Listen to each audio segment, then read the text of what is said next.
સ્વર્ગમાં ગયા પછી જ્યારે ભગવાન વિષ્ણુને કીધું પ્રભુ તમે તો મને 3 હત્યાઓ લગાડી તો કે ના જાઓ રાજાના ત્યાં એક કુંવરનો જન્મ થયો છે એને તેને પૂછ્યો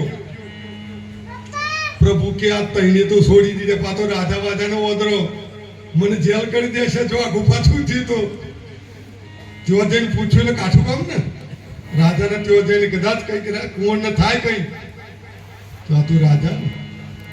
કે પ્રભુ હું નહીં જોઉં કે તમે આટલી વખત જાઓ જ્યારે રાજાના દરબારમાં આવ્યા અને રાજાને વાત કરી કે તમારા રાણીવાસની અંદર એક પુત્રનો જન્મ થયો મારે થોડા એને પ્રશ્નો કરવાથી કે હરત તાજું જન્મેલું છે તો કે ના તેમ છતોય કારણ કે આ તો એક સાધુનું વેશ ધર્યું હતું સંતનું વેશ ધરેલું હતું નારદજીએ એટલે રાજાને થયું કે આવા કોઈક સંતનું અને દર્શન થાય તો સારું એટલા માટે મેં રાણીવાસમાં જવાની રજા આપી અને જ્યારે જઈને બાળકને પૂછ્યું તાજા જે જન્મેલા એ બાળક સંતના દર્શનનું શું ફર કે નારદજી હજુ આમ જન્મ પડી ગયા તમને હું પ્રથમ કે કાગડાના અવતારે હતો પણ તમારું દર્શન થયું ને તો મારો આ કાગનો દેહ છૂટી ગયો અને હું બીજી વાર